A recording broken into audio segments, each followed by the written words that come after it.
ওমর ফারুক সালাত শুরু করলেন, ফজরের সালাত, আল্লাহু আকবার।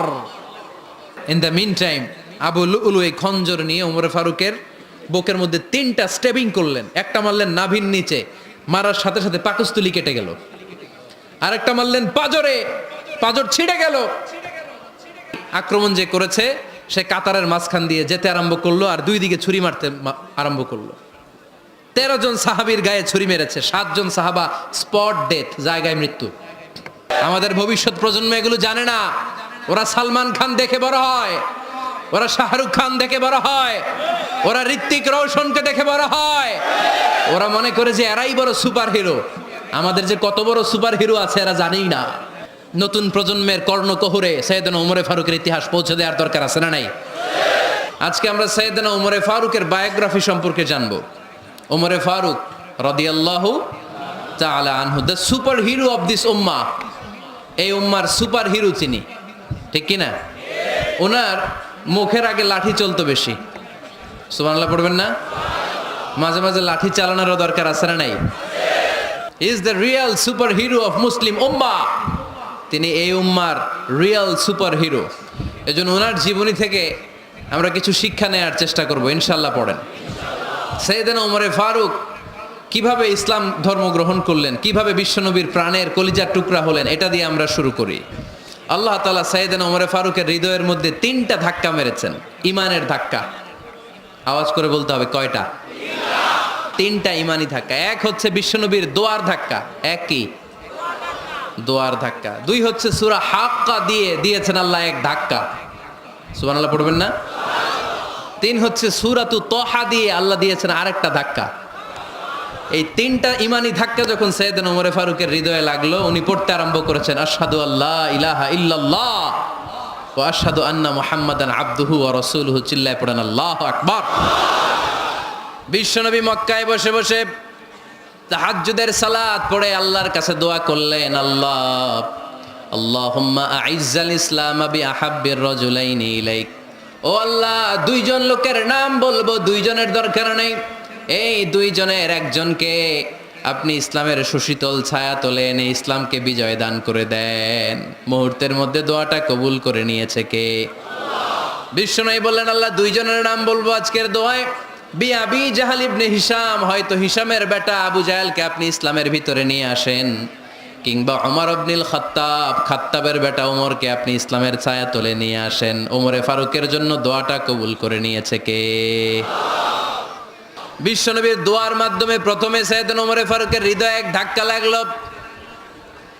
2 নম্বরে রব্বুল আলামিন সূরাতুল হাক্কা দিয়ে ওমরে ফারুকের হৃদয়ের মধ্যে দিলেন এক ধাক্কা। পড়েন আল্লাহু আকবার।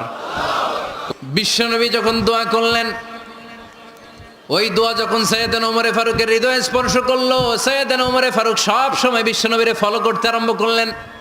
বিশ্বনবী ডানে গেলে লুকিয়ে লুকিয়ে ওমর ফারুক ডানে যায়, বিশ্বনবী বায়ে গেলে লুকিয়ে লুকিয়ে ওমরে ফারুক বায়ে যায়।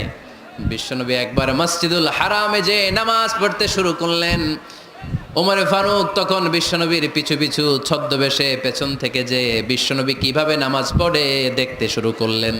বিশ্বনবী ইন দ্য মিন টাইম এশার নামাজে আল হাক্কাতুমাল হাক্কা তেলাওয়াত শুরু করে দিলেন।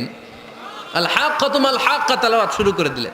তেলাওয়াত করতে করতে বিশ্বনবী যখন তেলাওয়াত করতেছে, ওমরে ফারুক এরকম দুলতেছে আর মজা পাচ্ছে। ওমিয়া বিশ্বনবীর কণ্ঠ বুঝি আমার মতো কণ্ঠ, আপনার মতো কণ্ঠ, আহমদ বিন ইউসুফের কণ্ঠ, আব্দুল বাসেতের কণ্ঠ না? আহা, বিশ্বনবীর গলায় যে কি সুরের ঝংকার আল্লাহ দিয়েছেন, কি সুরের লহরী আল্লাহ দিয়েছেন, একবার যে শুনতো পাগল হয়ে যেত। আল্লাহু আকবার।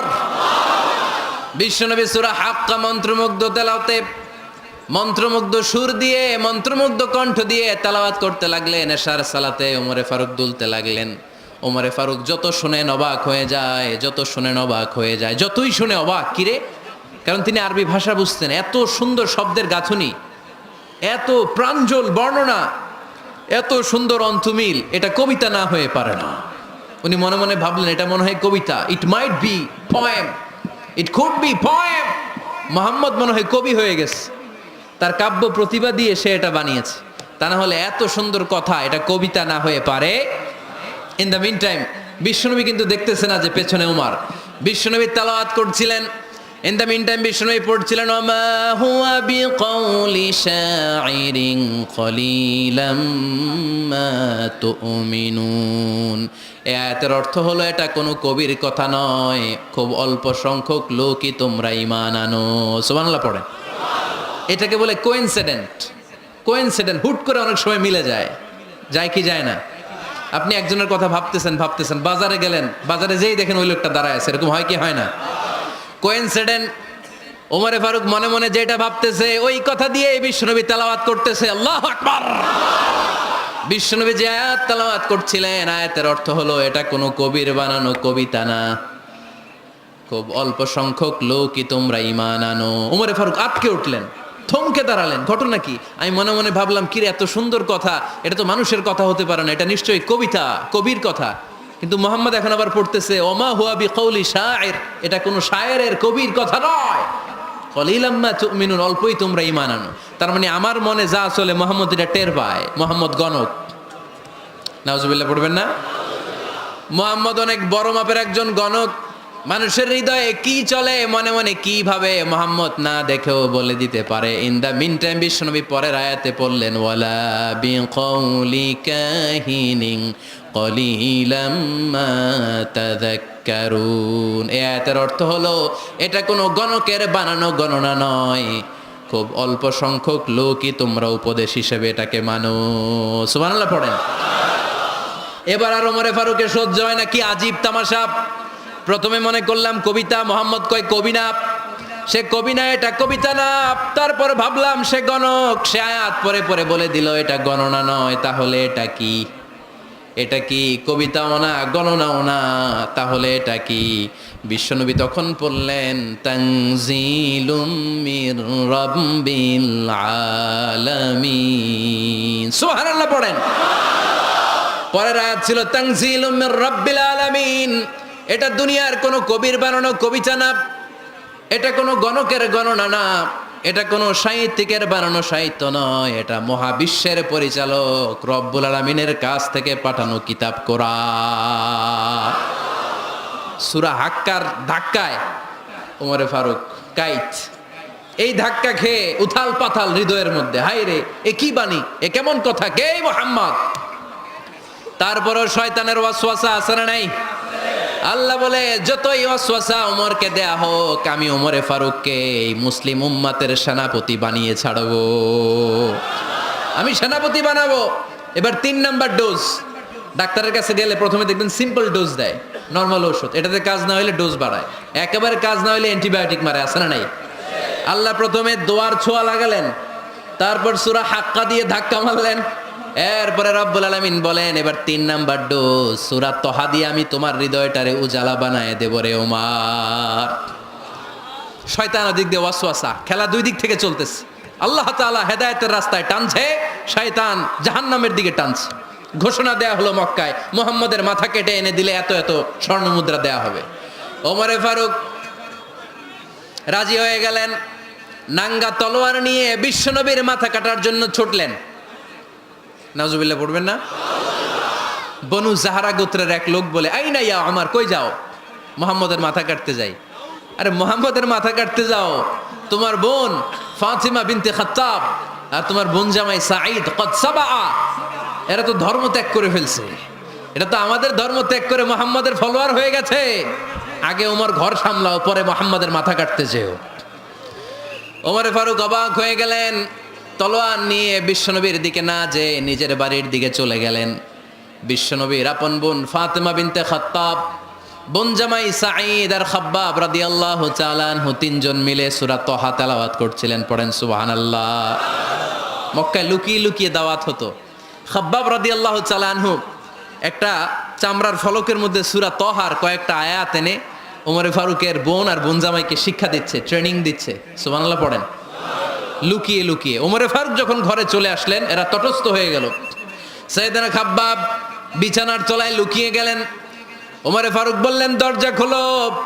ফাতেমা বিনতে খাত্তাব দরজা খোলার পরে নির্মম ভাবে সাইয়েদনা ওমর রাদিয়াল্লাহু তাআলা আনহু বোনের গায়ে আঘাত শুরু করে দিল। বোন জামাইকে আহত করতে শুরু করলো আর বলতে শুরু করলো তোরা পাগল হলি কেন? কি আছে ওই মুহাম্মাদের মধ্যে? কি জাদু নিয়ে সে এসেছে, সে যাই বলে লোকজন পাগল হয়ে যায়, সবাই তার উপর কালিমা পড়ে ঈমান এনে ফেলে। কি এমন জিনিস তোদের কাছে আছে যেটা দেখে মুহাম্মদকে তোরা ভালোবাসলি? কি আছে? কি পড়তেছিলি আমারে দেখা। ফাতেমা বলে ইন্নাকা রিজসুন লা ইয়ামাসসুহু ইল্লাল মুতাহহারুন। ও আমার ভাই ওমর, তুমি নাপাক। তুমি কি? লা ইয়ামাসসুহু ইল্লাল মুতাহহারুন, পবিত্রতা অর্জন না করে এই কোরআন ধরা যায় না। সুবহানাল্লাহ পড়েন। উমরে ফারুক গোসল করে আসলেন। ফাতেমা বিনতে খাত্তাব বললেন, গোসল যখন করে এসেছেন এই নেন। উমরে ফারুক এবার চামড়ার কাপড়ের মধ্যে সূরা তহার প্রথম আয়াতের দিকে নজর করলেন। নজর করেই কোরআনের প্রেমে পড়ে গেলেন। পড়েন সুবহানাল্লাহ। উমরে ফারুক পড়তে আরম্ভ করলেন, তহা মা আনজালনা আলাইকাল কুরআনা লিতাশকা ইল্লা তাযকিরাতাল লিমান ইয়াখশা তানজিলাম মিম্মান খালাকাল আরদা ওয়াস সামাওয়াতিল উলা। সুবহানাল্লাহ পড়েন। উনি পড়তে আরম্ভ করলেন, তহা মা আনজালনা আলাইকাল কুরআনা লিতাশকা, এই কোরআনকে আমি তোমাদের হতভাগ্য জাতি হিসেবে দুনিয়ায় থাকার জন্য পাঠাই নাই। এটা রব্বুল আলামিনের পক্ষ থেকে এসেছে। যারা রবকে ভয় করে তাদের জন্য আছে উপদেশ। যিনি আকাশ বানিয়েছেন, জমিন বানিয়েছেন, ওই আল্লাহ তাআলা নিজেই এই কোরআন পাঠিয়েছেন। আওয়াজ করে পড়তে হবে আল্লাহু আকবার। উনি খুব ভালো আরবি জানতেন। সূরা তহা পড়ার পরে আর ধৈর্য ধারণ করতে পারে না। ওমরে ফারুক ছোট্ট বাচ্চার মতো কান্না শুরু করে দিলেন। আল্লাহু আকবার। সূরা তহাটা হাতে নিয়ে, তলোয়ারটা হাতে নিয়ে বিশ্বনবীর দিকে ছুটতে আরম্ভ করলেন। আইনা মুহাম্মদ, কোথায় মুহাম্মদ? তোমরা আমাকে মুহাম্মাদের কাছে নিয়ে চলো। বিশ্বনবী তখন সাফা পাহাড়ের পাদদেশে দারুল আরকাম ইবনে আলকামের ঘরে লুকিয়ে লুকিয়ে কোরআনের দাওয়াত দিতেন। ওমরে ফারুককে পাগলের মতো ছুটে আসতে দেখে বিশ্বনবীর চাচা হামজা ইবনে আব্দুল মুত্তালিব বলল, নবী আপনি পালান। ওই যে খাত্তাবের বেটা ওমর আপনাকে অপমান করার জন্য, আক্রমণ করার জন্য তেড়ে এসেছে। সাহাবীরা বললেন, নবী আপনি পালিয়ে যান, আমরা সামাল দেব। বিশ্বনবী বললেন, না আমি পালাবো না, বরং তোমরা সরে যাও। ওমর ইবনুল খাত্তাবকে আমার দরবার পর্যন্ত আসতে দাও। আমার তো মনে হচ্ছে ওই যে তাহাজ্জুদের নামাজ শেষে চোখের পানি ছেড়ে যে আমি আল্লাহর কাছে দোয়া করেছি, আজকে আমার ওই দোয়াটা কবুল হতে শুরু করেছে। আমার তো মনে হচ্ছে আমার ওই দোয়া কবুল হবে, আসতে দাও। ওমরে ফারুক এসে বললেন, আশহাদু আল্লা ইলাহা ইল্লাল্লাহ ওয়া আশহাদু আন্না মুহাম্মাদান আবদুহু ওয়া রাসূলুহু, আমি সাক্ষ্য দিলাম আল্লাহ ছাড়া কোনো ইলাহ নাই, নিশ্চয় আপনি আল্লাহর প্রেরিত বান্দা এবং রাসূল। পড়েন সুবহানাল্লাহ। ওমরে ফারুক যখন কালিমা শাহাদা পড়ে মুসলমান হয়ে বিশ্বনবীর হাতে হাত রাখলেন, মুসলিম সাহাবীদের মধ্যে খুশি আর আনন্দের বন্যা বয়ে গেল। মুসলিম হাতে গোনা সাহাবারা আল্লাহর প্রশংসা করলেন। বিশ্বনবী সাইয়েদনা ওমরে ফারুককে জড়িয়ে ধরলেন। ওমরে ফারুক এবার বিশ্বনবীরে বললেন, নবী গো, আলাসনা আলাল হক, আমরা কি সত্যের উপরে আছি নাকি আমরা ভুলের উপরে আছি? বিশ্বনবী বললেন, বালা নাহনু আলাল হক, আমরাই সত্যের উপরে আছি। সুবহানাল্লাহ পড়েন। আলাসনা আলাল হক, নবী আমরা কি সত্যের উপরে নাই? হ্যাঁ অবশ্যই ওমর, তুমি সত্যের উপরে আছো। ওমরে ফারুক বললেন, তাহলে ফাফিমাল ইখতিফা, তাহলে লুকায় লুকায় আর দাওয়াত দেব কেন? আমি তো কালিমা পড়ে ফেলছি, আসেন আমার সাথে বের হই। ফাফিমাল ইখতিফা, আর লুকায় লুকায় কেন? আসেন আমরা বাইরে বের হই। বিশ্বনবী বললেন, ওমর এটা মাক্কি জীবন, এখানে আমরা একটু গোপনে গোপনে দাওয়াত দিতে চাই। ওমরে ফারুক বলে, না আমার দায়িত্ব, আমি একটা মিছিল দিতে চাই নবী। আল্লাহর নামের তাকবীর দিতে দিতে দারুল আরকাম থেকে শুরু করে মসজিদুল হারাম পর্যন্ত একটা মিছিল দিয়ে আমি মক্কা কাঁপাইয়া দেব। অনুমতি দেন। বিশ্বনবী দিতে চায় না। ওমর ফারুক অনেক বুঝানোর পরে স্বল্প পরিসরের একটা অনুমোদন পাওয়া গেল বিশ্বনবী সাল্লাল্লাহু আলাইহি ওয়াসাল্লামের কাছ থেকে। এই 11 জন নিয়েই আমি আল্লাহর নামের তাকবীর দেব। 2 লাইন করলেন। কয় লাইন? 2 লাইন। পেছনে 6 জন, আর এই লাইনের নেতা বানালেন বিশ্বনবীর চাচা হামজাকে রাদিয়াল্লাহু তাআলা আনহু। আর সামনে 5 জন, তার আগে দাঁড়ালেন উনি নিজেই। তাহলে 6 6 12। বললেন এই 2 লাইনই আমরা তাকবীর দিতে দিতে, বেশি না, এই দারুল আরকামের ঘর থেকে আপনারা জানেন যে সাফা মারোয়া এখন যে সাই হয়, এই সাফার পাদদেশে ছিল দারুল আরকামের ঘর। উনি বললেন এখান থেকে ওই যে কাবার গিলাফ দেখা যায়, কাবার গিলাফ পর্যন্ত আমরা এই তাকবীর নিয়ে ওখানে যাব। সুবহানাল্লাহ পড়বেন না? ওখানে উনি দাঁড়িয়ে ছোট্ট একটা ভাষণ দিয়েছিলেন। উনি বলেছিলেন, মান আরাদা আন তাসকুলা উম্মু ওয়া ইয়াতামা ওয়ালাদু ওয়া তারমিলা যাওজাতুহু ফালিয়াসুদ্দানি। খেয়াল করে শুনেন, কান দুইটা খরগোশের কানের মতো খাড়া করেন। উনি এক বাক্যের একটা ভাষণ দিলেন। ভাষণ দিতে জানলে বড় ভাষণ দেয়া লাগে না, এক বাক্যের ভাষণ দিয়ে গোটা বিশ্বকে ঝাঁকুনি মারা যায়। চিল্লায় বলো ঠিক কিনা? ওমরে ফারুক এক বাক্যের একটা ছোট্ট ভাষণ দিলেন, মান আরাদা আন তাসকুলা উম্মু। কে আছো মায়ের এই মক্কায়, কে আছো মায়ের বুক খালি করতে চাও? ইয়াতামা ওয়ালাদু, কে আছো বাচ্চাগুলারে নিজের সন্তানগুলোরে ইয়াতিম বানাতে চাও? কে আছো তারমিলা যাওজাতুহু, নিজের স্ত্রীকে বিধবা বানাতে চাও? ফালিয়া সুদ্দানি, বুকের পাটা থাকলে আমি ওমর রে থামাও। ফালিয়া সুদ্দানি, দেখি মক্কায় কার এত বড় বুকের পাটা। কে আছো মায়ের বুক খালি করতে চাও, সন্তান রে এতিম বানাতে চাও, স্ত্রীকে বিধবা বানাতে চাও? ফালিয়া সুদ্দানি, পারলে আমারে ঠেকাও। এই বলে উনি আল্লাহু আকবার, আল্লাহু আকবার, আল্লাহু আকবার বলে স্লোগান শুরু করে দিলেন। এক এক স্লোগানে মক্কার মরুজমিন থারথার করে কাঁপতে আরম্ভ করলো। এই মিছিল মক্কার কেউ দেয় নাই। মিছিলের আওয়াজ শুনে আবু জাহেল বাইরিস, উতবা বাইরিস, শাইবা, ওয়ালিদ ইবনে মুগিরা সব বের হয়েছে। কিরে, আমার এলাকায় এত বড় স্লোগান, কার এত সাহস? বের হয়ে দেখে মিছিলের সামনে ওমর। ওমর রে দেখে দিছে এক দৌড়। থামানোর মতো বাপের বেটা মক্কায় দ্বিতীয়টা কেউ ছিল না। আওয়াজ করে বলেন ঠিক কিনা? ওমরে ফারুক আল্লাহু আকবার, আল্লাহু আকবার বলে স্লোগান দিতে দিতে মসজিদুল হারামের ভেতরে ঢুকে গেল। কাবার গিলাফ ধরার পরে সেদিন মিছিল থেমেছে। ওই আল্লাহর নামের স্লোগান সেদিন কেউ থামাতে পারে নাই, কিয়ামত পর্যন্ত কেউ থামাতে পারবে না। চিল্লায় বলো ঠিক কিনা?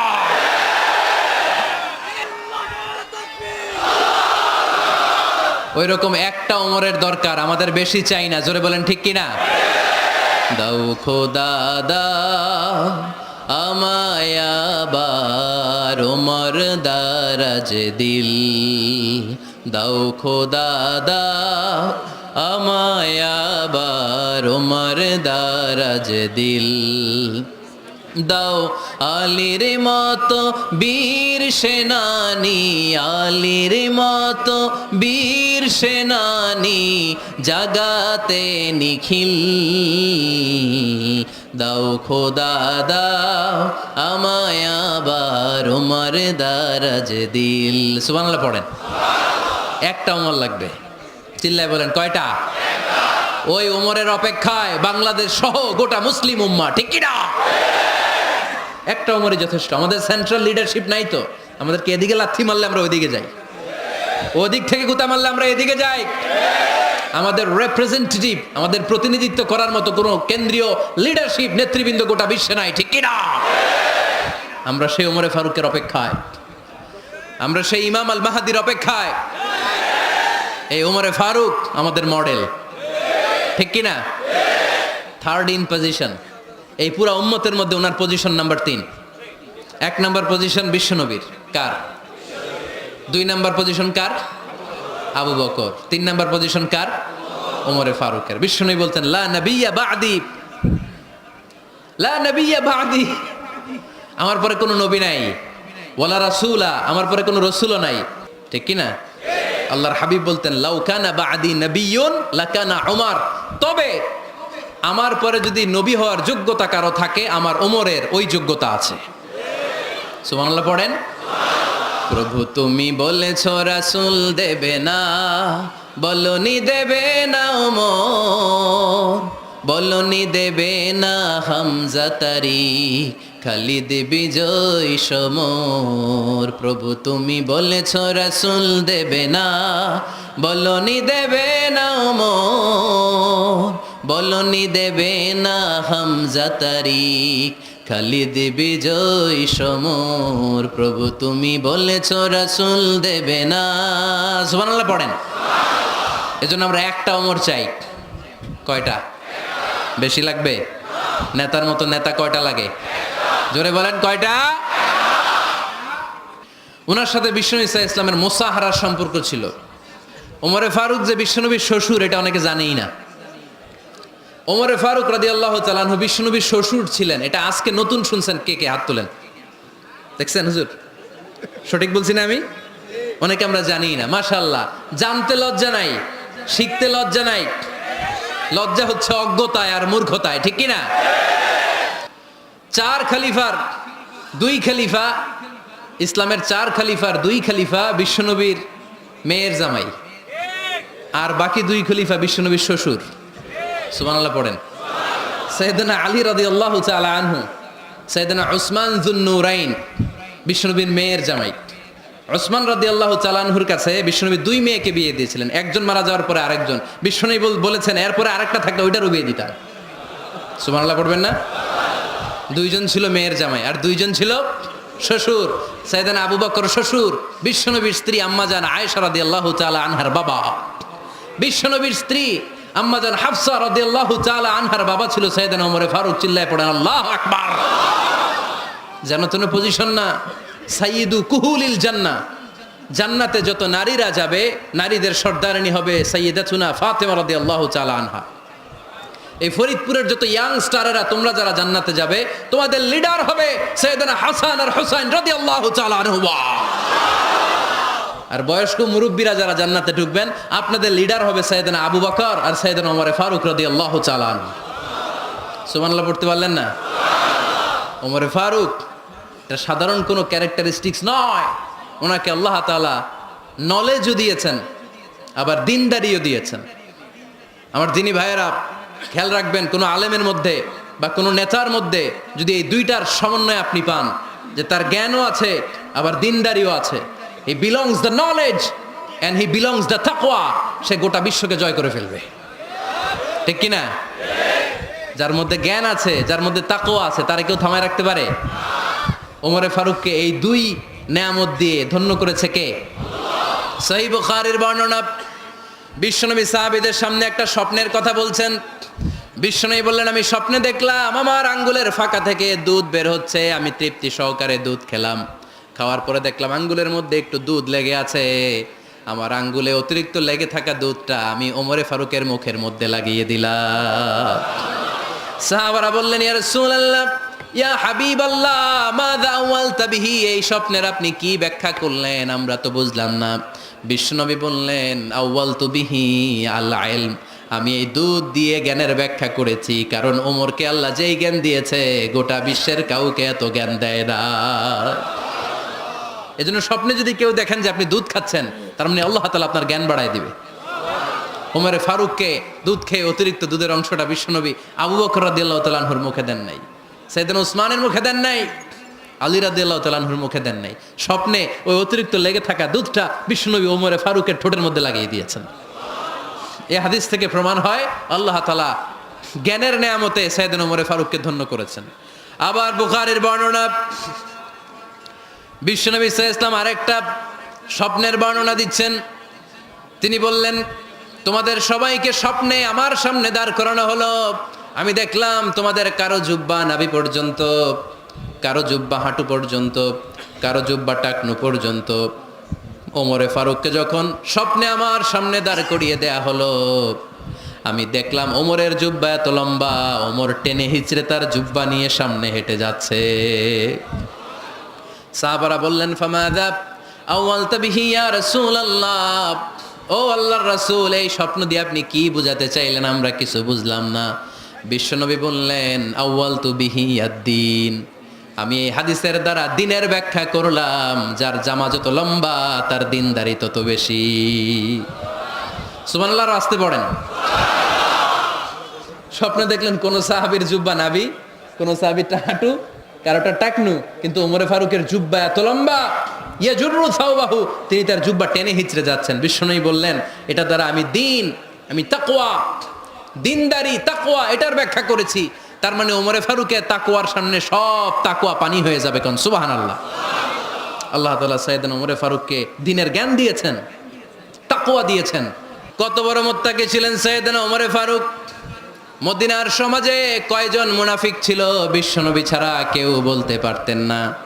বিশ্বনবী কোন সাহাবীকে মুনাফিকদের লিস্ট দিয়ে যান নাই, একজন সাহাবী ছাড়া। দেখি কেউ বলতে পারেন কিনা ওই সাহাবীর নাম? কি নাম? হুযায়ফা ইবনুল ইয়ামান রাদিয়াল্লাহু তাআলা আনহু, ওনাকে বলা হতো সাহিবু সিররি রাসূলিল্লাহ, আল্লাহ রাসূল সাল্লাল্লাহু আলাইহি ওয়াসাল্লামের গোপন তথ্যের ধারক বাহক। সুবহানাল্লাহ পড়বেন না? বিশ্বনবী ইন্তেকালের আগে মদিনার সমাজে মোট কয়জন মুনাফিক আছে এই তথ্য আবু বকরকে বলেন নাই, ওমর রাদিয়াল্লাহু তাআলা আনহুকে বলেন নাই, উসমান রাদিয়াল্লাহু তাআলা আনহু, আলী রাদিয়াল্লাহু তাআলা আনহু, আশারাতুল মুবাশশিরিনা বিল জান্নাহ কোন সাহাবীকে বলেন নাই। শুধুমাত্র কেবলমাত্র একমাত্র হুযায়ফা ইবনুল ইয়ামান রাদিয়াল্লাহু তাআলা আনহুর কাছে মুনাফিকদের লিস্টে বিশ্বনবী দিয়ে গিয়েছেন। সুবহানাল্লাহ পড়েন। মদিনায় কারা কারা মুনাফিক কেউ জানতো না হুযায়ফা ছাড়া। কে ছাড়া?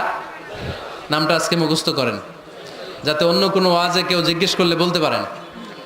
মুনাফিকদের লিস্ট যে সাহাবীর কাছে বিশ্বনবী দিয়ে গিয়েছিলেন, সাহাবীর নাম কি? নাম?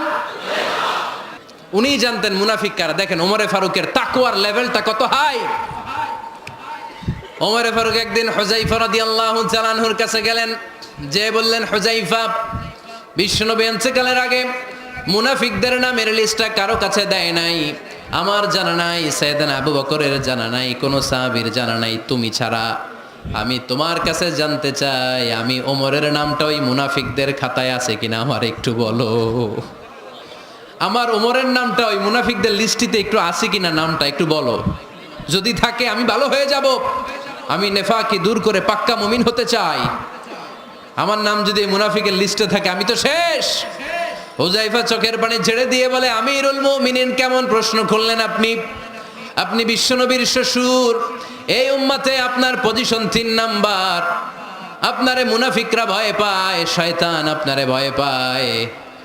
আপনি জান্নাতে সব বয়স্ক লোকদেরকে নিয়ে জান্নাতের মধ্যে আগে আগে ঢুকবেন, কেমন করে মুনাফিকদের কাতারে আপনার নাম থাকতে পারে ওমর? সুবহানাল্লাহ পড়ে। কি বিনয়ী, কি তাকওয়া। হুযায়ফাকে যে ধরতেন, হুযায়ফা একটু বলো না আমার নামটা মুনাফিকদের লিস্টিতে আছে কিনা। ওমরে ফারুকের যদি এই টেনশন থাকে যে আমি মুনাফিক হয়ে গেলাম কিনা, আমাদের এই টেনশন থাকার দরকার আছে না নাই? হ্যাঁ, যেন সব সময় আল্লাহর কাছে দোয়া করতে হবে, আল্লাহ তুমি নেফাকি থেকে আমাদেরকে বাঁচাও। আরো জোরে পড়েন আমিন। ওমরে ফারুক রাদিয়াল্লাহু তাআলা আনহু আমাদের সুপার হিরো। উনি কত বড় সুপার হিরো শুনেন। উনি জুমার খুতবা দিচ্ছেন। কি দিচ্ছেন? মসজিদে নববীতে। খুতবার মাঝখানে হঠাৎ বললেন, ইয়া সারিয়াতাল জাবাল, ইয়া সারিয়াত ইবনে জানিমিল জাবাল। এই কথা বলেই আবার খুতবা দিতে শুরু করলেন। ওনার এই ইয়া সারিয়াত ইবনে জানিমিল জাবালের সাথে আগের কথারও কোনো মিল নাই, পরের কথারও কোনো মিল নাই। জুমার নামাজের পর মুসল্লি সাহাবারা ধরলেন, বললেন, ইয়া আমিরাল মুমিনিন। খুতবার মাঝখানে হঠাৎ করে ইয়া সারিয়াত ইবনে জালিমিল জাবাল বলে আপনি চিৎকার করলেন কেন? আপনার এই বাক্যের সাথে আপনার খুতবার আগের বাক্যের কোনো মিল নাই, আপনার খুতবার পরের বাক্যেরও কোনো মিল নাই। এই কথা আপনি কারে বললেন, কারে উদ্দেশ্য করে বললেন? এই কথার তাৎপর্য কি আমাদেরকে বুঝিয়ে বলেন। ওমরে ফারুক বললেন, আমি যখন খুতবা দিচ্ছি আমি দেখতে পেলাম ওই যে কয়েক মাস আগে আমি আমার মুসলিম সেনাবাহিনী পারস্যে আক্রমণের জন্য পাঠিয়েছি, বর্তমান ইরানের ওই বিশাল এলাকাতে পারস্যে আমি আমার ব্যাটালিয়ন পাঠিয়েছি। আমি হঠাৎ করে দেখতে পেলাম আমার মুসলিম বাহিনীর সেনাপতি যুদ্ধের এক পর্যায়ে তার ডানে আছে উপত্যকা, বায়ে আছে পাহাড়, সে পাহাড়ি রাস্তা ছেড়ে দিয়ে উপত্যকার দিকে যেতে শুরু করেছে। আমি দেখতে পেলাম আমার মুসলিম বাহিনী যদি উপত্যকার দিকে ছুটে বেড়ায়, কাফির মুশরিকরা আমার মুসলিম বাহিনীকে কচুকাটা করে ফেলবে। তাই আমি এখান থেকে তাদেরকে কমান্ড দিয়ে বলেছি, ইয়া সারিয়াতাল জাবাল, উপত্যকার দিকে নয় পাহাড়ের দিকে যাও, তাহলেই তোমাদের বিজয় নিশ্চিত হয়ে যাবে। উপত্যকার দিকে যেও না, ইলাল জাবাল, ইলা সারিয়াতিল জাবাল, পাহাড়ের দিকে ছোট। সাহাবারা অবাক, ঘটনা কি? উনি বসে আছেন মদিনায় মসজিদে নববীর মিম্বারে দাঁড়িয়ে, উনি যদি ইয়া সারিয়াতাল জাবাল বলে, এটা কি ইরানে যাবে নাকি? ও মিয়া, তখনকার সময়ে বর্তমানের মতো মোবাইল ছিল নাকি? ইন্টারনেট ছিল নাকি? কিছু ছিল? খালি মুখে আমি যদি বলি ইয়া সারিয়াতাল জাবাল, এটা ইরানে যাবে? ইন্ডিয়ায় যাবে? ঢাকায় তো যাবে না, ফরিদপুর শহরেই তো বসবে না, ঠিক কিনা? কিন্তু এটা আমিরুল মুমিনিন বিশ্বাসী সাহাবারা বিশ্বাস করে নিল। কিছু মুনাফিক ছিল, এরা কয় না ঝামেলাস, এটা তো সম্ভব না। এক কাজ করি, এই সেনাপতি যখন বিজয়ী বেশে মদিনায় ফিরে আসবে আর আমরা ধরবো। এরা দিন গুনতে লাগলো, এই সেনাপতি মুসলিম বাহিনী নিয়ে পারস্য জয় করে কবে ফিরে আসবে। এই মুনাফিকের দলগুলো কখনো সেনাবাহিনীকে অভ্যর্থনা জানাতে যেত না, কিন্তু এইবার সবার আগে মদিনার উপকণ্ঠে যে সেনাপতিদেরকে অভ্যর্থনা জানানোর জন্য ফুল নিয়ে রেডি। ফুল নিয়ে দাঁড়ায় সেনাপতি ঢুকার সাথে সাথে ধরছে, এই সেনাপতি কোত্থেকে আসছে? কয় পারস্য জয় করে আসছি। কয় এমন এমন দিন, জুমার দিন দুপুরবেলা যুদ্ধের মাঝখানে আমিরুল মুমিনিনের কণ্ঠের কোনো কথাবার্তা শুনছো নাকি? সেনাপতি অবাক, কয় তোমরা জানলা কেমনে? শুনছি তো। সুবহানাল্লাহ পড়বেন না? আমরা যুদ্ধে একটা ভয়ঙ্কর অবস্থার মধ্যে ছিলাম, পেছন থেকে শত্রু আমাদেরকে আক্রমণ করতে শুরু করে দিল। ডানে যাব না বায়ে যাব, সামনে যাব নাকি পেছনে যাব, রাস্তা খুঁজে পাচ্ছি না। ডান দিকে ছিল আমাদের উপত্যকার রাস্তা, বাঁ দিকে ছিল পাহাড়ি পথ। আমরা সোজা পথ হবে মনে করে উপত্যকার দিকে ছুটতে আরম্ভ করলাম। হঠাৎ করে আমিরুল মুমিনিনের কণ্ঠ বজ্র কণ্ঠে আমার কানের মধ্যে ভেসে আসলো। আমার মনে হলো আমিরুল মুমিনিন কেমন যেন আমাকে কমান্ড দিচ্ছেন আর বলছেন, ইয়া সারিয়াতাল জাবাল, ডান দিকে উপত্যকার পথে নয়, তাড়াতাড়ি পাহাড়ের দিকে সৈন্যবাহিনী নিয়ে উঠে যাও। পাহাড়ের দিকে, ডানে না, this is wrong track and this is the right track. ওই দিন যদি ওমরে ফারুকের ওই গাইডলাইন, আমিরুল মুমিনিনের কমান্ড যদি আমি না শুনতাম, আজকে বিজয়ের বেশে ফিরতেও পারতাম না, আমাদের চেহারাও তোমরা দেখতে পেত না। ওমরে ফারুকের ওই কমান্ড, ওই গাইডলাইন অদৃশ্য থেকে শোনার কারণে ওই পারস্যের মধ্যে আমাদেরকে সেই যুদ্ধে বিজয় দান করেছে কে? দিস ইজ ওমরে ফারুক, দিস ইজ ওমরে ফারুক। বিশ্বনবী বলছেন, ওমর মা লাকিয়াকা শাইতানু সালিকান ফাজ্জান ইল্লা সালাকা ফাজ্জান গায়রা ফাজ্জিক। ওমর, শয়তান ইবলিশ যদি তোমার কোনো রাস্তা দিয়ে হাঁটতে দেখে, শয়তান ওই রাস্তা রেখে দিয়ে অন্য রাস্তা দিয়ে হাঁটে। This is our superhero সাইয়েদনা ওমর ফারুক রাদিয়াল্লাহু তাআলা আনহু। শুধু শয়তানই ভয় পেত না, মুনাফিকরাও ভয় পাইত, জমের মতো ভয়। শুধু তাই না, আমাদের আম্মাজান বিষ্ণু ইসা ইসলামের স্ত্রীরাও ওমর ফারুককে ভয় পেতেন। সুবহানাল্লাহ কইবেন না? মাঝে মাঝে বিষ্ণু ইসা ইসলামের সাথে আম্মাজান আয়েশার ঝগড়া হতো, হতো না? আপনাদের ফ্যামিলিতে ঝগড়া হয়? হয় না? হয় না? কার কার দেখি? ওরে আল্লাহ, অনেক আল্লাহর ওলি আছে তো এই জায়গায়। ঝগড়া হয় না? এ কি কথা কয়, ঝগড়া হয় না বলে? বিশ্বনবীর ফ্যামিলিতে ঝগড়া হয়, আপনার ফ্যামিলিতে হয় না?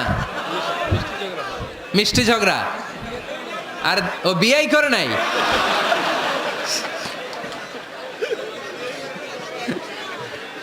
ঝগড়া তো হবেই।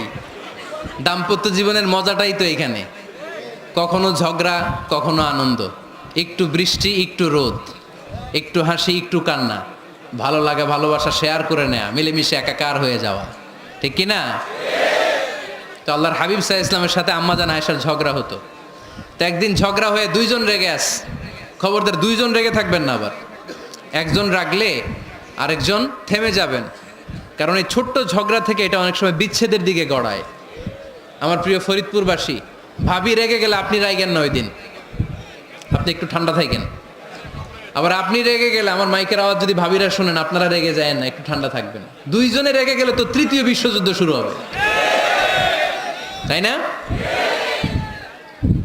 একজন রেগে গেলে আরেকজন ঠান্ডা, কারণ এই সামান্য ঝগড়া থেকে ইগোর কারণে এটা বিচ্ছেদ আর ডিভোর্স পর্যন্ত গড়ায়। আর শয়তান এখানে উস্কানি দেয়, কারণ ইমানদারদের ফ্যামিলি ভাঙতে পারলে শয়তান সবচেয়ে বড় খুশি হয়, আর ইমানদারদের ফ্যামিলি টিকে থাকলে খুশি হয়ে যায় কে? আম্মাজান আয়েশা রাদিয়াল্লাহু তাআলা আনহার সাথে বিষ্ণু ইসা ইসলামের ঝগড়া হতো মাঝে মাঝে। একবার ঝগড়া হলো, বিষ্ণু ইসা ইসলামও রাগ, আম্মাজান আয়েশাও রাগ। তো বিষ্ণুই বললেন, আয়েশা ঝগড়া করে আর কতক্ষণ থাকবো, আসো মিটমাট করি। আয়েশা রাদিয়াল্লাহু বললেন, ঠিক আছে মিটমাট করবো। তো বিষ্ণু ইসা ইসলাম বললেন, মিটমাটের জন্য কারে ডাকবো? ওমর রে ডাকি। কয় না, ওমর রে না, ওমর গালিজ, ওমর অনেক রাগে, আমার ডর লাগে। কয় তাহলে তোমার আব্বারে ডাকি। কয় ডাকেন। কি খুশি, মেয়েদের মধ্যে অভ্যাসটা আছে না নাই? তাহলে তোমার আব্বারে ডাকি, ডাকেন। ডেকে নিয়ে আসা হলো। আবু বকর রাদিয়াল্লাহু তাআলা আনহু দাঁড়ালেন, আম্মা জান আয়েশা দাঁড়ালেন, বিশ্বনবীও দাঁড়ালেন। বিশ্বনবী বললেন, আয়েশা তোমার আব্বা আসছে, এবার ঘটনা খুলে বলার পালা, তুমি বলবা নাকি আমি বলবো? আম্মা জান আয়েশা বললেন, আপনি বলেন, তবে ওয়ালা তাকুল ইল্লা হাক্কান, যেটা ঘটছে ওইটাই বললেন, মিথ্যা কথা কইেন না। আবু বকর রাদিয়াল্লাহু তাআলা আনহু রেগে মেগে আগুন, কি এই কথা তুমি কেমন করে বলো? বিশ্বনবী কি মিথ্যা কথা কখনো বলবে? রেগে মেগে দিলেন মেয়ের গালে এক চড়। বানিয়ে বলতেছি না, মুসনাদ আহমদ ইবনে হাম্বলের হাদিস। বাবার হাতের থাপ্পড় খেয়ে আম্মা জান আয়েশা উল্টে বললেন। সাইয়েদনা আবু বকর রাগে গড়গড় করছেন, আবার মারার জন্য তেড়ে গেলেন। এবার বাঁচার জন্য আম্মা জান আয়েশা বিশ্বনবীর পিছনে যে আশ্রয় নিলেন, বিশ্বনবী বাঁচানোর জন্য দুই হাত মেলে দাঁড়িয়ে গেলেন। পড়েন সুবহানাল্লাহ। বিশ্বনবী যখন দুই হাত মেলে দাঁড়িয়ে গেলেন, সাইয়েদনা আবু বকর রাদিয়াল্লাহু আনহু থেমে গেলেন। সাইয়েদনা আবু বকর রাদিয়াল্লাহু তাআলা আনহু ঘর থেকে বের হয়ে বারান্দায় দাঁড়ালেন। পড়েন সুবহানাল্লাহ। এবার বিশ্বনবী আম্মা জান আয়েশার কাছে যেয়ে বলেন, ইয়া আয়েশা কাইফা রাআইতিনি আনকাসতুকি মিনার রাজুল, দেখছো কেমনে বাঁচাইলাম? আমি না থাকলে ভর্তা বানাই ফেলতো আজকে। আমি বাঁচাইছি তোমারে, আমি আমার লগে ঝগড়া করো তুমি। লজ্জায় পড়ে আম্মা জান আয়েশা খিলখিল করে হেসে দিলেন, বিশ্বনবীও হেসে দিলেন। দুইজনের হাসির মধুর আওয়াজ শুনে সাইয়েদনা আবু বকর বাইরে থেকে অবাক, কিরে এতক্ষণ না ঝড় তুফান, এখন দেখি হাসি। সালাম দিয়ে অনুমতি নিয়ে ভিতরে ঢুকলেন। ঢুকে দেখেন আম্মা জান আয়েশাও হাসে, বিশ্বনবীও হাসে। এ হাসি দেখে আবু বকর রাদিয়াল্লাহু আনহু হেসে দিলেন। আরশের উপর থেকে খুশি হয়ে গেলেন কে? এবার সাইয়েদনা আবু বকর রাদিয়াল্লাহু তাআলা আনহু বললেন, ইয়া রাসূলুল্লাহ আশিকানি ফি সিলমিকুমা কামা আশরাকতুমানি ফি হারবিকুমা। ও নবী, যুদ্ধ লাগলে, দুইজন যুদ্ধ লাগলে মীমাংসার জন্য যেমনি আমারে ডাকেন, এরকম হাসি আর আনন্দের মুহূর্তেও আমারে একটু ডাইকেন। আশিকানি ফি সিলমিকুমা কামা আশরাকতুমানি ফি হারবিকুমা। নবী, আপনাদের মধ্যে ঝগড়া লাগলে সন্ধি করার জন্য আমারে যেমনি ডাকেন, আপনাদের হাসি খুশি আনন্দ খুনসুটি এই মজাদার মুহূর্তগুলোতে আমারে বঞ্চিত রাখেন না, আমার একটু ডাইকেন। সুবহানাল্লাহ পড়েন। এই মুসনাদ আহমদ ইবনে হাম্বলের হাদিস শোনার উদ্দেশ্য হচ্ছে, বিশ্বনবী প্রথমে ওমরে ফারুকের নাম বলেছিলেন। সাইয়েদনা আয়েশা বলে, না আমি ডরাই, হাইবাত, দিস ইজ কল্ড হাইবাত ওমর। একবার বিশ্বনবীর সব বিবিরা ধরলেন, ও নবী আমাদেরকে এটা দেন ওইটা দেন, ঘরে এটা নাই ওইটা নাই ওইটা নাই। বিশ্বনবীকে, আমার কাছে কিচ্ছু নাই, কিছু দিতে পারবো না, আমার নাই তো, সামর্থ্য নাই। কিন্তু বিবিরাও ছাড়ে না, এটা দেন ওইটা দেন। বিশ্বনবী রহমতের নবী, বিবিদেরকে বুঝাতেও পারেন না, বিবিরা আবদার করতেছে, নবী এটা লাগবে ওইটা লাগবে। ইন দ্য মিন টাইম বিশ্বনবী একজনের সালাম শুনতে পেলেন, কে যেন দরজায় দাঁড়িয়ে বলতেছে আসসালামু আলাইকুম। বিশ্বনবী দরজার দিকে তাকালেন, তাকিয়ে বললেন ওয়া আলাইকুম আসসালাম, আর বুঝতে পারলেন এটা আমার ওমরের সালাম। সালাম দেওয়ার পরে বিবিদের দিকে তাকায় দেখে একজন বিবিও নাই, সব অন্দরমহলের ভিতরে দৌড়। সুবহানাল্লাহ পড়তে পারলেন না? This is our super hero Omar. এরকম ওমর একটা লাগবে, চিল্লায় বলেন কয়টা? একটা ওমর গোটা বিশ্বকে সোজা করে দিবে। একটা ওমর সবল আর দুর্বলের সব পার্থক্য দূর করে দিবে। মাজলুমের উপর জালিমের অত্যাচারের অবসান ঘটায় দিবে। গোটা বিশ্বটাকে সাম্য, মৈত্রী, ভালোবাসার ইনসাফ দিয়ে পরিপূর্ণ করে দিবে। সেই ওমরের অপেক্ষায় আমরা। নিজের ছেলেকে 80টা বেত মেরেছেন। কয়টা? 80টা বেত মেরেছে। এই ব্যাপারে অনেকগুলো বর্ণনা পাওয়া যায়। সবচেয়ে সহি বর্ণনা হচ্ছে মুয়াত্তা ইমাম মালিকের বর্ণনা। ওমরে ফারুক রাদিয়াল্লাহু তাআলা আনহুর ছেলে আব্দুর রহমান মারুফুন বিআবি শাহমা ছিলেন মিশরে। ওখানে নাবিজ খেয়েছিলেন। নাবিজ হচ্ছে আরব দেশের লোকেরা দুধের মধ্যে শক্ত খুরমা রাত্রেবেলা ঢেলে দিত। ঢেলে দিলে সারা রাত ওই খুরমার রসটা দুধের সাথে মিশে দুধটা লাল হয়ে যেত। এটারে সকালবেলা খেত, খুব সুস্বাদু। এটাকে বলে নাবিজ। কিন্তু এটা রাতে ভিজাইলে সকালেই খাইতে হয়, রেখে দিলে আবার একটু সমস্যা হয়। এটা অনেকটা তারির মতো হয়ে যায়, মাতলামি চলে আসে। তো ওমরে ফারুকের ছেলে নাবিজ খেয়েছেন, মদ খাননি, নাবিজ। কিন্তু নাবিজ খাওয়াতে সাকরান চলে এসেছে। সাকরান চলে আসাতে এটা যখন প্রমাণিত হয়েছে, আমর ইবনুল আস রাদিয়াল্লাহু তাআলা আনহু নাকি 80 বেত মেরেছেন মিশরে। কয় বেত? নিয়ম হচ্ছে সবার সামনে, ইনু সবার সামনে না মেরে একটু গোপনে মেরেছে। এই তথ্য যখন ওমরে ফারুকের কাছে এসেছে, উনি বললেন না, মারতে হবে সবার সামনে, আলাদা মারলা কেন? ও মদিনায় ফিরে আসলে আমি আবার 80টা মারবো। মদিনায় ফিরে আসার পরে সাইয়েদনা ওমরে ফারুক ওই আগের 80টারে আর ধরেন নাই, নিজ হাতে আবার 80টা বেত মেরেছেন।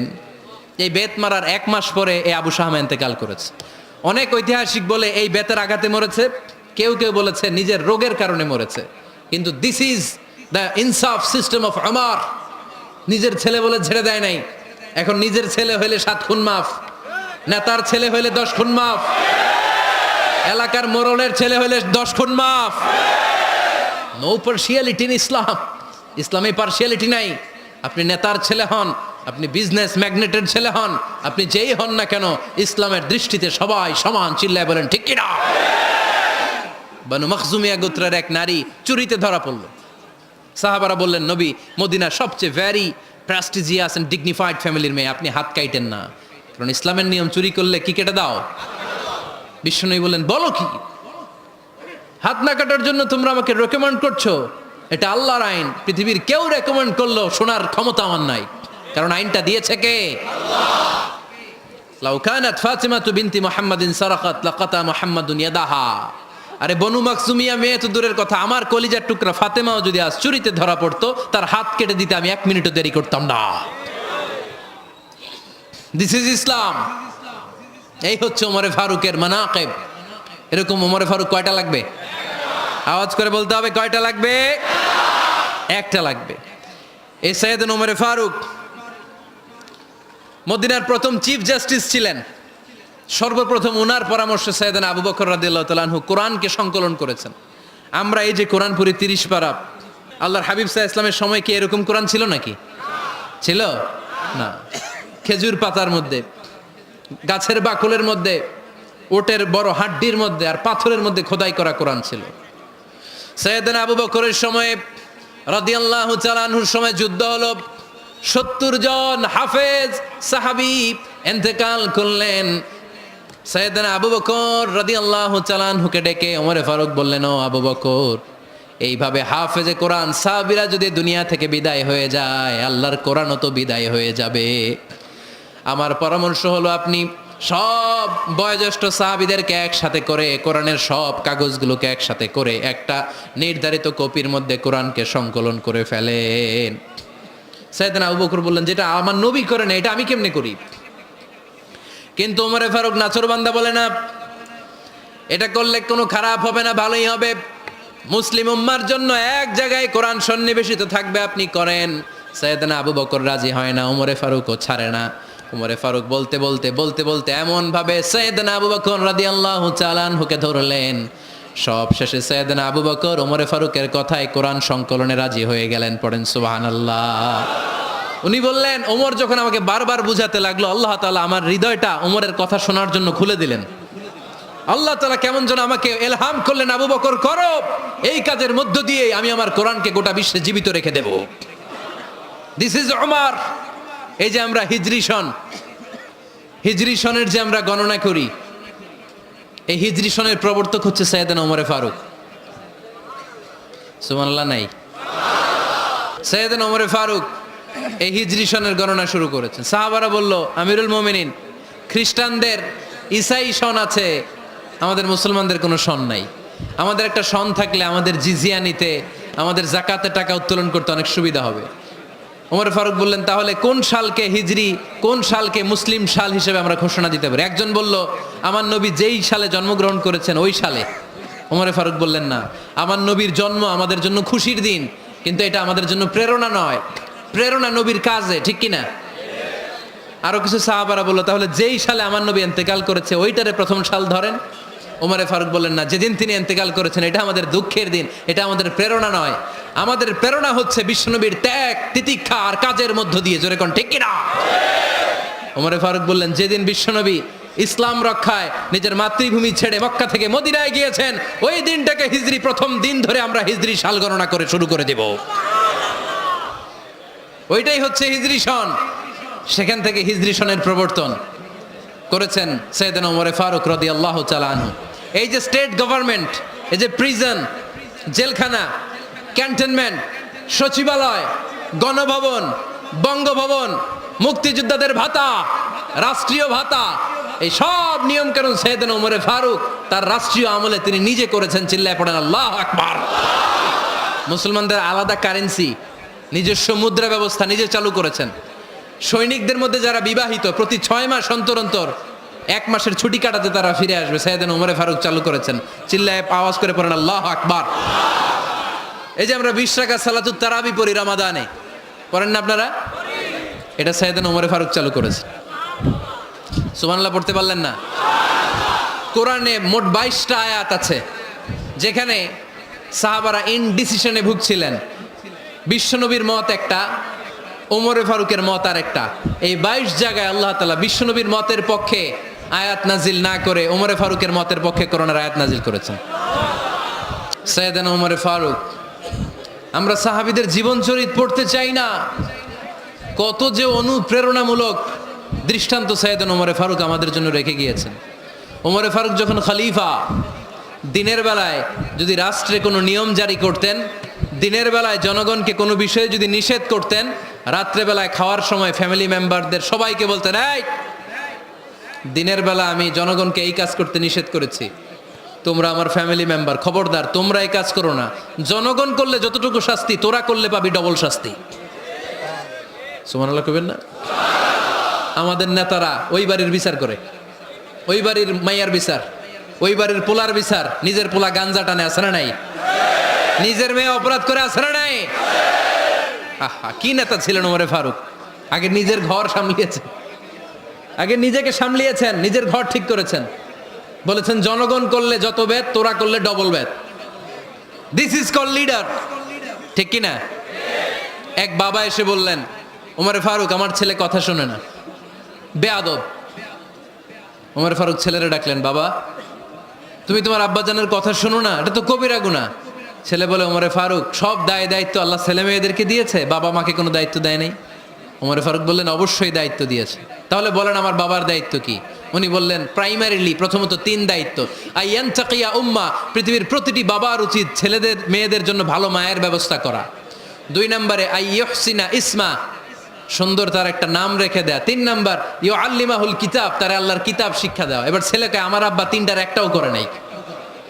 এবার ওমরে ফারুক রেগে গেলেন, বাবার কাঁধে ধরলেন, বললেন তুই ছেলের জন্য বিচার নিয়ে আসলি, তোর 3টা দায়িত্বের একটাও তুই পালন করিস নাই। ছেলে বলে, আমিরুল মুমিনিন আমার মা নর্তকী, আমার মা মাজুসি, আমার মায়ের মধ্যে কোনো আদব কাদব নাই, সুন্দরী দেখে আমার মারে বাবা বিয়ে করছে, আমার মায়ের কাছ থেকে জীবনে কিছু শিখি নাই।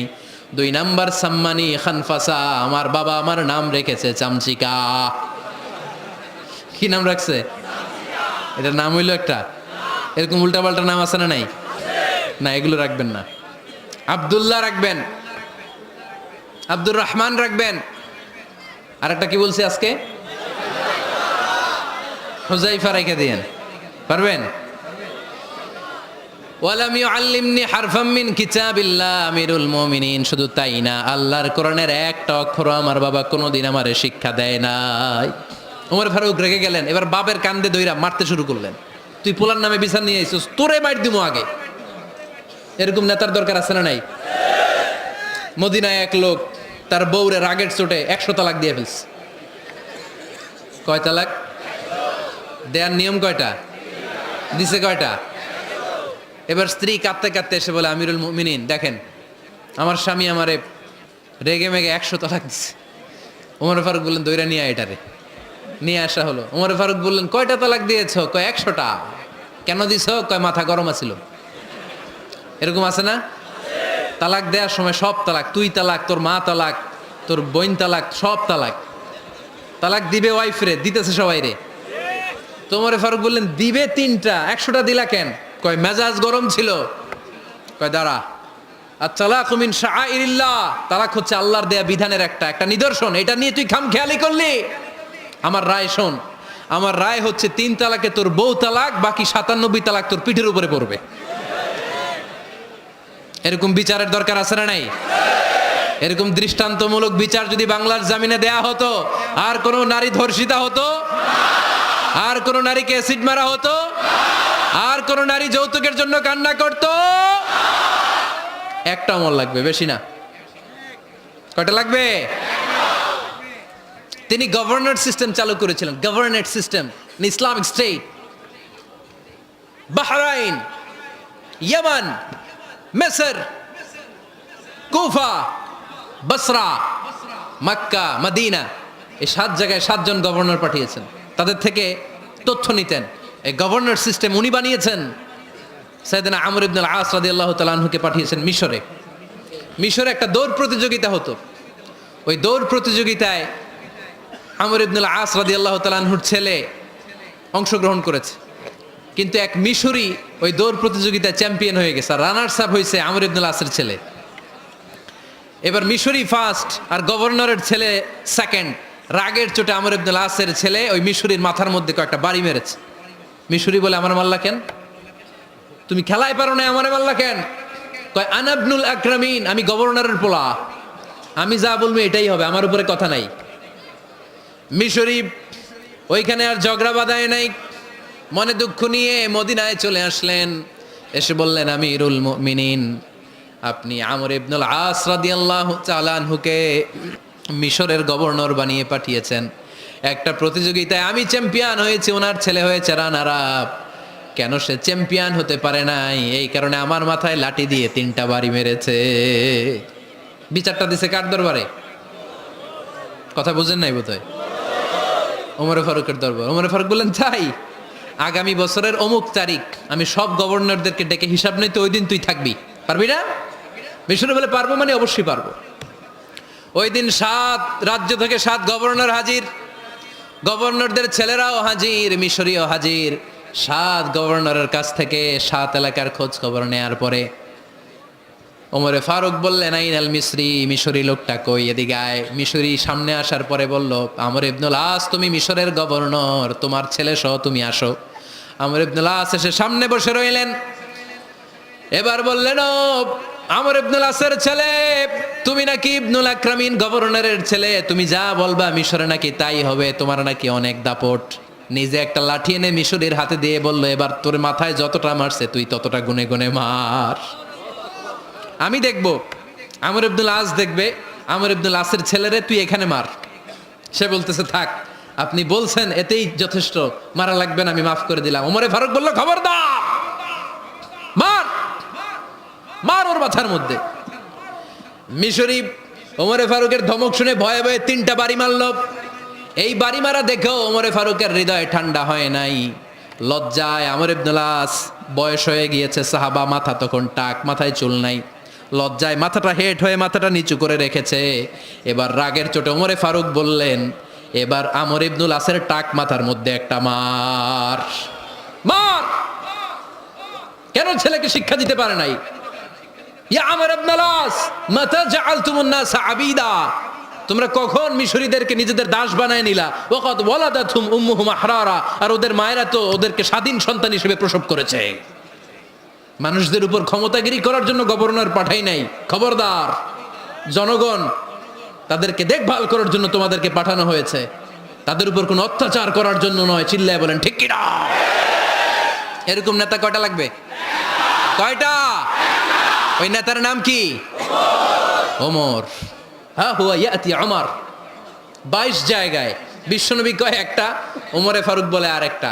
আল্লাহ বলে, বিশ্বনবী, আপনার পক্ষে আমি আয়াত নাজিল করতে পারলাম না, আমি ওমরের পক্ষে নাজিল করে দিলাম।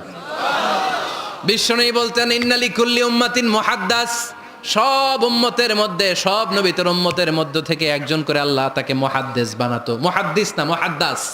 মুহাদ্দাস মানে এমন লোক যিনি যা ভাবতো ওই ভাবনাটাই আল্লাহ আয়াত হিসেবে নাজিল করে দিতেন। বিশ্বনবী বলেন, আমার উম্মতের মধ্যে মুহাদ্দাস হচ্ছে সাইয়েদনা ওমর। মদিনার সবচেয়ে বড় মুনাফিকের নাম আব্দুল্লাহ ইবনে উবাই ইবনে সালুল, সব মুনাফিকদের সরদার। কিন্তু এই মুনাফিকের ছেলেটা হলো পাক্কা ইমানদার। এই ছেলের নাম হলো আব্দুল্লাহ। আওয়াজ করে বলেন, ছেলের নাম কি? আব্দুল্লাহ ইবনে উবাই ইবনে সালুল। মুনাফিক সরদার যখন ইন্তেকাল করলো, সাইয়েদনা আব্দুল্লাহ রাদিয়াল্লাহু তাআলা আনহু বিশ্বনবীর কাছে এসে চোখের পানি ছেড়ে ডেকে বলে, নবী, আপনিও জানেন, আমিও জানি, মদিনার সবাই জানে আমার আব্বা মুনাফিকদের সরদার, কিন্তু আমার মন তো মানে না, আমার তো পিতা, আমার তো বাবা লাগে, আমার তো মন মানে না। আপনিও জানেন মুনাফিক, আমিও জানি মুনাফিক। নবী, আপনার দরবারে কিছু আমি চাই না, আপনার গায়ের একটা জামা দেন, আপনার জামাটা পরিয়ে আমার বাবারে দাফন দিব। এর উসিলায় যদি আমার আব্বারে আল্লাহ মাফ করে দেয়, দয়ার নবী মায়ের নবী জামা খুলে দিয়ে দিলেন। পড়েন সুবহানাল্লাহ। আব্দুল্লাহ রাদিয়াল্লাহু তাআলা আবার আবদার চললেন, নবী জানি আমার বাবা মুনাফিক, কিন্তু আমার তো বাবা আপনার দরবারে ফরিয়াদ, আপনি নিজে যে আমার বাবার জানাজার নামাজের ইমামতি করবেন। দয়ার নবী মায়ার নবী জানাজার নামাজে যেতে চাইলেন। ওমরে ফারুক বললেন, নবী না, খবরদার আপনি উবাই ইবনে সালুলের জানাজায় যাবেন না। বিশ্বনবী জোর করে যেতে চাইলেন। সাইয়েদনা ওমরে ফারুক বিশ্বনবীর জামা পেছন থেকে টেনে ধরলেন। আল্লাহু আকবার, টেনে ধরলেন, যাবেন না আপনি। ওমর ফারুকের হাত থেকে হ্যাচকা টান মেরে জুব্বা টান দিয়ে বিশ্বনবী জানাজায় চলে গেলেন। রব্বুল আলামিন আয়াত নাজিল করলেন, ইস্তাগফির লাহুম আও লা তাস্তাগফির লাহুম ওয়া ইন তাস্তাগফির লাহুম ৭০ মাররাতান ফালান ইয়াগফিরাল্লাহু লাহুম। নবী গো, একবার নয় দুইবার নয় ৭০ বারও যদি এই মুনাফিকের জন্য আপনি ক্ষমা চান, তার জন্য ক্ষমা নাই, তার জন্য আছে জাহান্নাম। ওয়ালা তাকুম, আপনি যাবেন না আলা কবরি, কখনো তাদের জানাজায় যাবেন না। এই যে একটা ভুল করে ফেলছেন, এটা এইবারই শেষ, এরপরে আর যাবেন না। সাইয়েদনা ওমর ফারুকের পক্ষে আল্লাহ তাআলা কোরআনের আয়াত নাজিল করে দিলেন। চিল্লায় পড়েন আল্লাহু আকবার। এভাবে 22টা জায়গায় ওমর ফারুক যা বলেছে, এটা নিয়ে একটা আলাদা আলোচনা হইতে হবে, আলাদা একটা আলোচনা লাগবে যে 22টা আয়াতে আল্লাহ তাআলা বিশ্বনবীর পক্ষে কোরআনের আয়াত নাজিল না করে সাইয়েদনা ওমর ফারুকের পক্ষে আয়াত নাজিল করেছেন। চিল্লায় পড়েন সুবহানাল্লাহ। ওই ওমর ফারুককে আমাদের মডেল বানানোর দরকার আছে না নাই? ওই ওমর ফারুকের জীবনী আমাদের ছেলে মেয়েদেরকে পড়ানোর দরকার আছে না নাই? আমাদের ভবিষ্যৎ প্রজন্ম এগুলো জানে না। ওরা সালমান খান দেখে বড় হয়, ওরা শাহরুখ খান দেখে বড় হয়, ওরা ঋত্বিক রোশনকে দেখে বড় হয়। ওরা মনে করে যে এরাই বড় সুপার হিরো। আমাদের যে কত বড় সুপার হিরো আছে এরা জানেই না। নতুন প্রজন্মের কর্ণকোহরে সাইয়েদনা ওমর ফারুকের ইতিহাস পৌঁছে দেওয়ার দরকার আছে না নাই? ওমর ফারুকের ইন্তেকালের ঘটনাটা বলেই আমরা মোনাজাতের দিকে যাব। শুনবেন? শুনতে চান? উনি স্বপ্নে দেখলেন একটা লাল মোরগ ওনাকে 3টা ঠোকর মেরেছে। কয়টা? উনি জুমার নামাজে, জিলহজ মাসের শেষ সপ্তাহে জুমার নামাজে বললেন যে একটা লাল মোরগ 3টা ঠোকর মেরেছে। মুগীরা ইবনে শুবা রাদিয়াল্লাহু তাআলা আনহুর দাস আবু লুলু আল মাজুসি, এই লোকটা খঞ্জর বানাতে পারতো। মুগীরা রাদিয়াল্লাহু তাআলা আনহুর দাস। মুগীরা প্রতিদিন 4 দিরহাম করে চার্জ করতো, যেহেতু দাস। সে এসে বিচার দিল, আমিরুল মুমিনিন, মুগীরা আমার থেকে বেশি টাকা চায়, জুলুম করে। ওমর ফারুক বললেন, তাই? তুমি কি কাজ জানো? বলে, আমি খঞ্জর বানাতে জানি। বাড়ি কই? পারস্য। আরে তুমি খঞ্জর বানাতে জানলে তো 4 দিরহাম অনেক কম, সে তো আরো বেশি টাকা নেওয়া দরকার ছিল তোমার থেকে। আবু লুলুর এই কথা পছন্দ হয় নাই। সে কয়, ওমর তুমি সবারে দয়া দেখাও আর আমার ক্ষেত্রে কঠিন নিয়ম বানাইলা, দাঁড়াও এই নিয়ম তোমার আমি দেখাবো। এই রাগে সে বাড়িতে যে একটা খঞ্জর বানালো। কি বানালো? খঞ্জর চিনেন? ছোট্ট ছুরি। কিছুদিন আগে ওমানের সুলতান কাবুস ইন্তেকাল করেছে, জানেন আপনারা? ওনার এই কোমরের মধ্যে খঞ্জর থাকতো, ছবিতে দেখছেন? আরব শায়েক যারা সুলতান আমির, কোমরে কি থাকে? ছোরা থাকে, খঞ্জর। সে বাসায় যে একটা খঞ্জর বানালো, যেই খঞ্জরের 2 মাথা, লাহু রাসান ওয়া মাকবাদাতুহু ফি ওয়াসাতি, আর ধরার হ্যান্ডেলটা মাঝখানে, এদিকেও ছুরি এদিকেও ছুরি, যাতে এইভাবে মারা যায়। সে ধার দিতে লাগলো আর বলল, ওমর দাঁড়াও, তোমার আমি দেখাবো। ওমর ফারুক মসজিদে নববীর ইমাম, ফজরের নামাজের সময় এ আবু লুলু আল মাজুসি বুরনুস পরে, চাদর পরে, লুকিয়ে লুকিয়ে, সে অগ্নি উপাসক, মুমিন নয়। ওমর ফারুককে অ্যাটাক করার জন্য গেলেন মসজিদে নববীতে। ওয়াকানু ইউসাল্লুনা বিগালাস, তখন ওনারা অন্ধকারে নামাজ পড়তো। নামাজের সময় যখন হলো, লুকিয়ে লুকিয়ে প্রথম কাতারে ওমর ফারুকের পিছনে মুয়াজ্জিনের পাশেই দাঁড়ালো, হাতে খঞ্জর। একামত হলো, ওমর ফারুক সালাত শুরু করলেন, ফজরের সালাত। আল্লাহু আকবার। নামাজ শুরু করলেন, সূরা ফাতিহা বললেন। আরেকটা সূরা যখন পড়তে যাবেন, in the meantime Abu Lulu এই খঞ্জর নিয়ে ওমর ফারুকের বুকের মধ্যে 3টা স্টেবিং করলেন। একটা মারলেন নাভির নিচে, মারার সাথে সাথে পাকস্থলী কেটে গেল। আরেকটা মারলেন পাজরে, পাজর ছিঁড়ে গেল। 3টা মারার পরে ওমর ফারুক বললেন, কাতালানি আল কালব, এক কুকুর আমাকে মেরে ফেলেছে। পেছন থেকে এক সাহাবীকে টান মেরে সামনের দিকে নিয়ে গেলেন, তুমি নামাজের ইমামতি করাও। আর ওমর ফারুককে বাকিরা ধরাধরি করে পেছনে নিতে আরম্ভ করলেন। আর এই আত্মাই আক্রমণ যে করেছে, সে কাতারের মাঝখান দিয়ে যেতে আরম্ভ করলো আর 2 দিকে ছুরি মারতে আরম্ভ করলো। 13 জন সাহাবীর গায়ে ছুরি মেরেছে, 7 জন সাহাবা স্পট ডেথ, জায়গায় মৃত্যু। এই ভয়ঙ্কর অবস্থা দেখে এক সাহাবী বুরনুস, এক ধরনের জুব্বা আছে মাথাওয়ালা, অনেকে জ্যাকেট পরছেন না এরকম মাথাওয়ালা, লম্বা জুব্বা আছে আরবরা শীতে পড়ে মাথাওয়ালা, এই মাথাওয়ালা জুব্বা বের করে এক সাহাবী জালের মতো তার দিকে উড়ায় মারলো। ওই বুরনুসের মধ্যে পেঁচিয়ে আবু লুলু মাটিতে পড়ে গেল আর সুইসাইড করে ফেললো, নিজের বুকে নিজে মেরে আত্মহত্যা। যেই সাহাবীকে ইমামতির জন্য দাঁড় করালেন, উনি ছোট্ট সূরা দিয়ে প্রথম রাকাতে সূরা আল কাউসার, দ্বিতীয় রাকাতে সূরাতুল ইখলাস দিয়ে নামাজ শেষ। ওমরে ফারুক বেহুশ। ওমরে ফারুক কি? হ্যাঁ, বেহুশ। সবাই কান্নাকাটি করতেছে, সবাই দেখতে গেলেন, এখন হুঁশ ফিরে না।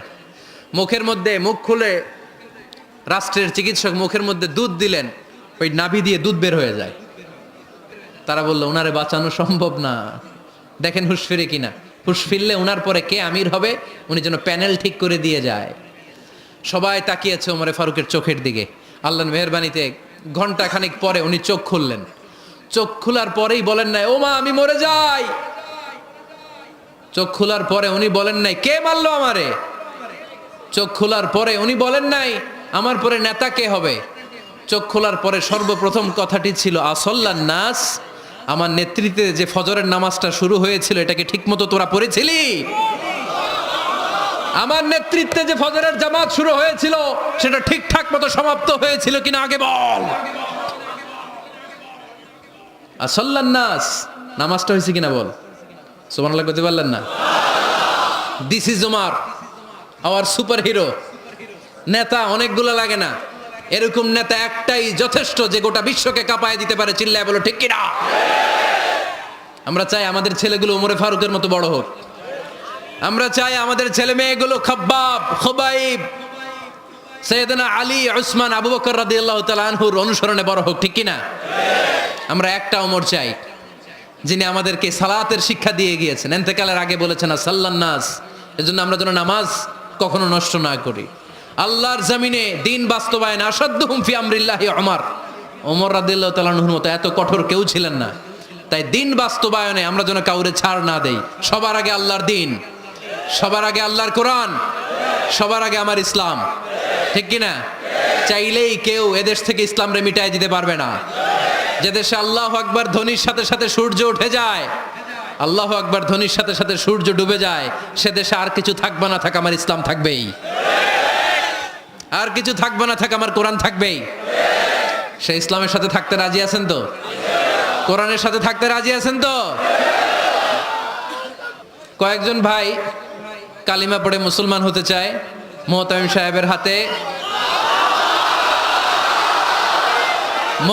সাহেবের হাতে ওনার মাদ্রাসায় আগামীকাল তারা কালিমা পড়বে। আমরা তাদের জন্য দোয়া করি, আল্লাহ তাআলা আমার ভাইদেরকে ইসলামের জন্য কবুল করে নেক। আমরা যা শুনলাম আমরা যেন আমল করতে পারি, আল্লাহ তুমি তৌফিক দাও। আল্লাহ আমাদের মধ্যে ভ্রাতৃত্ব ভালোবাসা তুমি বাড়িয়ে দাও। আল্লাহ আমরা এই ফরিদপুরের ময়দানে এই রজনীতে যেমনি একসাথে বসতে পারলাম, তোমার জান্নাতেও যেন একসাথে বসতে পারি, তুমি তৌফিক দান করো।